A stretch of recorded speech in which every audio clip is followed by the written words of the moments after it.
The first snapshot for 1.17 has been released.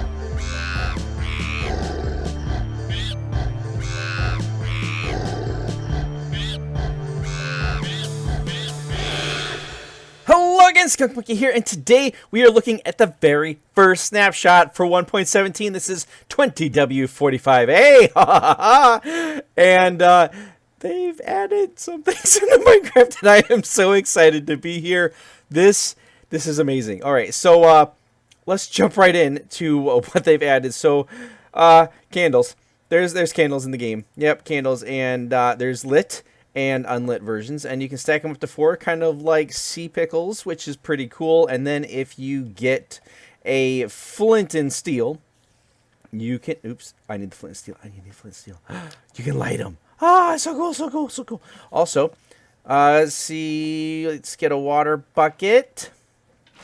They are waterloggable, but you can't light them underwater, obviously, but they're so cool, you can waterlog them. That is awesome, awesome, awesome, awesome. And they come in 17 colors. Yes, they come in every single color. Isn't that just amazing? I love it. So how do we get these amazing things? Well, it's really, really simple, actually. You just take your honeycomb and your string and you get a candle. And then you take your candle and any sort of dye. And look, you have now dyed it. Isn't that amazing? It's so cool. I love these things. They are awesome. Why did it take so long to get added to the game? I don't know. You hear that? Oh, it's really soft, but they make noise. A little tinkling noise. Yes! So, anyway, that is candles. Candles are awesome.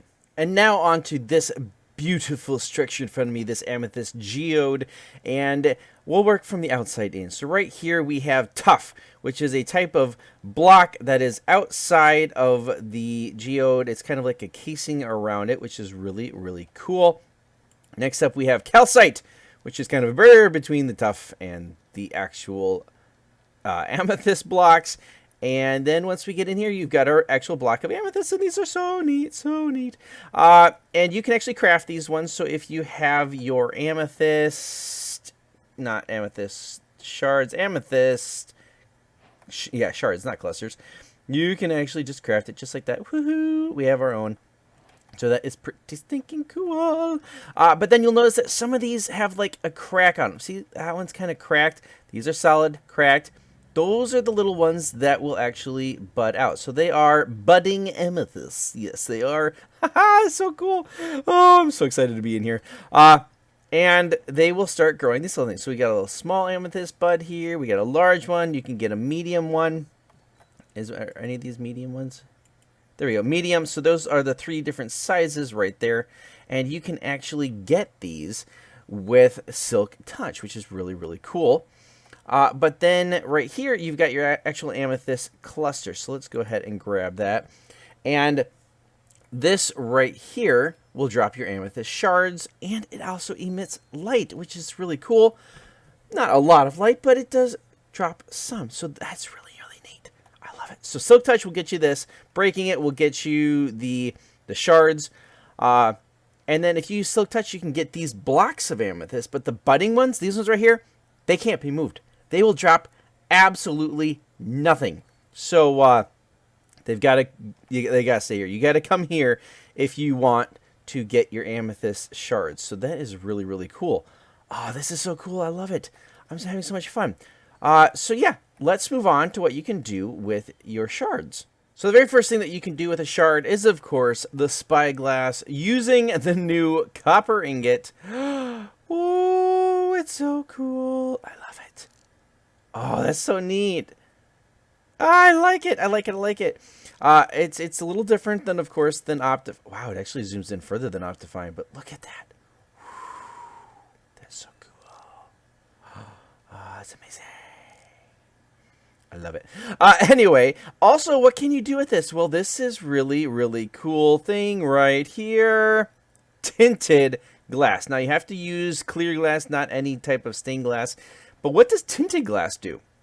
Well, let me give you a small demonstration.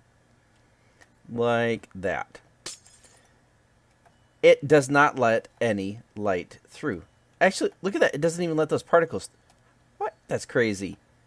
So you can actually block off something Look, isn't that cool? It blocks it, but you can still see through it. That is so neat.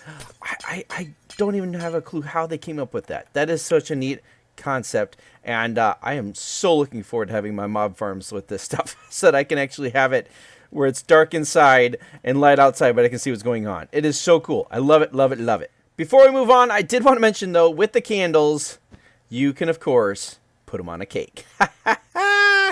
You can only put one candle on. If you try to add more, it does. That was weird. How did I mean, I'm eating it, but how is... They float? That's crazy. It's a light source that's floating on its own? I wonder if they're going to let that happen, because that's so cool. Because you can't do that with torches. You can't... Can you do that? I don't think you can do that with lanterns either. Whoa. I mean, end rods you can, but that's just crazy to look at. Anyway, if you eat the cake, it pops it off. So, yeah. But that's really cool. Now that we have started on copper, let's... Look at it. Oh, it's so cool. I love how they put the little bit of green around there. It started to oxidize. That is so neat. I've never seen a copper mod that's got that green in there. So that's really, really cool. Oh, that's so neat. I like it. I like it. I like it. So yeah, this is the copper ore. This is what it looks like. And yeah, I'm super stoked about this. So let's head up top and see what we can do with copper. So what can we do with copper besides, of course, the spyglass? Well, if you take it and do it like that, you get a copper block. Very, very simple. And then you can place your copper block, and it looks absolutely amazing. I love it. So cool. So then the copper block can turn into the lightly weathered copper block, which turns into the semi-weathered copper block, which is then in turn turned into weather copper block. And it takes a long time. Like, I think I saw it was like 58 in-game days. It's 1,000 to 1,640 hours. It's a long time. So, yeah, I think it's like 1.2 million ticks it takes to turn from each one into the next one. So it takes a little bit of time. You know what? Speaking of time, let's time set day. There we go. Let's get a little bit more time. Haha. Now, if you want to have a different one, now, of course, you need to let it sit out. You need to let it weather. It has to be in a loaded chunk. But once it gets to here and you're like, oh, I really want to keep that, you can keep it. Yes, you can. So let's go over here. You can take your stuff and you can put it with honeycomb. Bam. Waxed, lightly weathered copper. It's amazing. It is so amazing. Now, this right here will never, ever change. You can place this down and it will stay lightly weathered forever. You can do it with all 4 of these, and you can get the blocks that will stay the color that you want. And that is amazing. And you know what's really cool? Is doing that is actually, I believe, what they do in real life in order to get copper not to oxidize. It's just putting wax on it. So that is a really, really, really cool. So then what do you do with these blocks? Well, with these blocks, you can make your cut copper. So those look really cool. You can get your lightly weathered, your semi-weathered, your regular ones, and then your fully weathered ones. So you can do that. And oh, look at that. So cool. I love this new. I love it because they're adding 4 new blocks with only adding 1 new type of ore. That is awesome. So cool. So cool. So then, of course, you can make your slabs. You can make your stairs. Oh, I just love this. I'm just really, really, really, really enjoying this. This is so cool. Love it, love it, love it. So yeah, you can turn them all into the cut copper. There we go, with the lightly weathered one as well. So then, of course, you can wax them all. And actually, I'm just wondering, can I, if I wax them all and then I do this, then that becomes wax lightly weathered. Oh, that is so cool. And then if I do this, waxed. Yes, so you can take your waxed one and turn them into ones that are wax. So look at that. Look, they're both the same, but these ones will never change. These ones will. That is so neat. Yes. Oh, I'm so excited. So those are the different copper things that you can do with it. You can do the cut copper, the stairs, the slabs, the blocks. Oh, it's just so amazing. I'm having so much fun looking at that. I can't believe this is coming to vanilla Minecraft. There is one last thing to do with your copper ingots. You can turn them into lightning rods. And a lightning rod They just look really cool. I just really like the way they look. I like how they get darker as they go down. And these don't weather. No, they don't. In fact, let's see. Let's just check it out. Lightning. Yes, see, it's just the one. And what these do is any lightning that strikes within, I think, 15 or 16 blocks will then hit this instead. So, you know, if I put one here, and I put one here, and over here, and over here, nothing in the middle will ever get struck with lightning. And this is a way of making a new type of mob farm using the power of a lightning storm. So very cool, very cool. You can more easily get your creepers charged with these. Unfortunately, if I summon lightning, it doesn't get attracted to it. And if I use, they also give out a redstone signal if they get hit by lightning. We're not going to stay around and wait for lightning to strike here. But it gives off a power of 15. So that's pretty cool. And you can also use a channeling trident to get them struck with lightning, but it doesn't give off the redstone signal. So not really sure why you'd want to do that. But yes, those are the lightning rods. Now on to a couple other little changes they made. Cauldrons can now be filled with lava. I don't know what the purpose for that would be, but that's awesome. And yeah, they give off a redstone signal of like 1, 2. So I'm not really sure what that's all about. But that's neat. But then there's this. Yeah. Rails can now be waterlogged. Did you see this one coming? Because I didn't. This is... Look at this. Look at this. Look at it. Oh, so slow in the water. It is so much slower.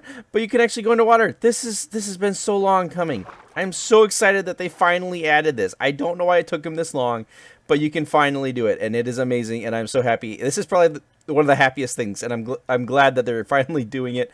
And why didn't they tell us about this? This is so cool. Last but not least is the thing that I think is most controversial right now, and that is this thing right here, which is the first use of rabbit hide that actually makes it useful instead of trying to turn it into leather. That is making bundles. Now, bundles are exactly what I thought they would be from the announcement, which is unfortunate because bundles will take 1 stack of items. So it'll take 64 cobblestone, or it'll take 32 cobblestone and 32 grass, or whatever. Or it'll take 16 ender pearls. So each ender pearl basically takes up 4 stack items if you're trying to do these kind of things. But this right here, that diamond helmet, watch this. It's full. You can't put anything else in here. So what's the purpose? Oops, I don't know. See, I can go like this, and now it is got 1 ender pearl in there. So if I put 16 ender pearls, it is now full. So yeah, and I've got 1 left over. And then you right click. So you want to put it in by right clicking, and then you right click it to get it out. Or you can put it in by right clicking and then right click it and it gets out. Unfortunately, it empties out the entire thing, which is crazy. There's no user interface, no GUI to go with it, so it unloads the whole thing, which is really annoying if you've got a bunch of different things in it. It doesn't really save it in space here if I've got to unload the whole entire thing. It's not. No, I don't like that. Also, what's the point? I don't get that. You can't put shulkers in here. You can put empty bundles in here, and bundles are stacking up to 16. But a bundle that has stuff in it will not go in a bundle. So I'm not really happy with why bundles work. They're kind of worthless when it comes to this. They're kind of... I don't like the whole interface of I gotta right-click them and they completely empty out. Because I mean, what happens? You could have so many different things in there and it would completely fill up your inventory. So I'm not sure how I feel about bundles. Maybe they'll make some changes, but I really don't know if I'd ever even use them. Maybe 1, but right now I don't really like them, and I don't like that because I like everything so far that's in this snapshot, but not that. So yeah, that is basically all of the updates for 1.17 Snapshot 20W45A. There's a few other minor little things like shulkers. If a shulker shot hits another shulker, there's a chance of spawning another shulker. So I guess we can make shulker farms now? I don't know. Another little minor bug fixes and change and tweaks and stuff like that. But those are the main things that I've gone over, and I'm looking forward to it. Can't wait for 1.17. And if you guys enjoyed this video, please leave a like, consider subscribing, turn on those notifications. You can follow me on Twitter. You can join my Discord channel, and hope to see you guys in the next Snapshot update. Until next time. By the way, I learned that if you hit F1, it gets rid of the black, so you can zoom in without losing any of the vision. So it is really truly like Optifine, only it's not so like Optifine. It's a lot faster. The tricks you learn.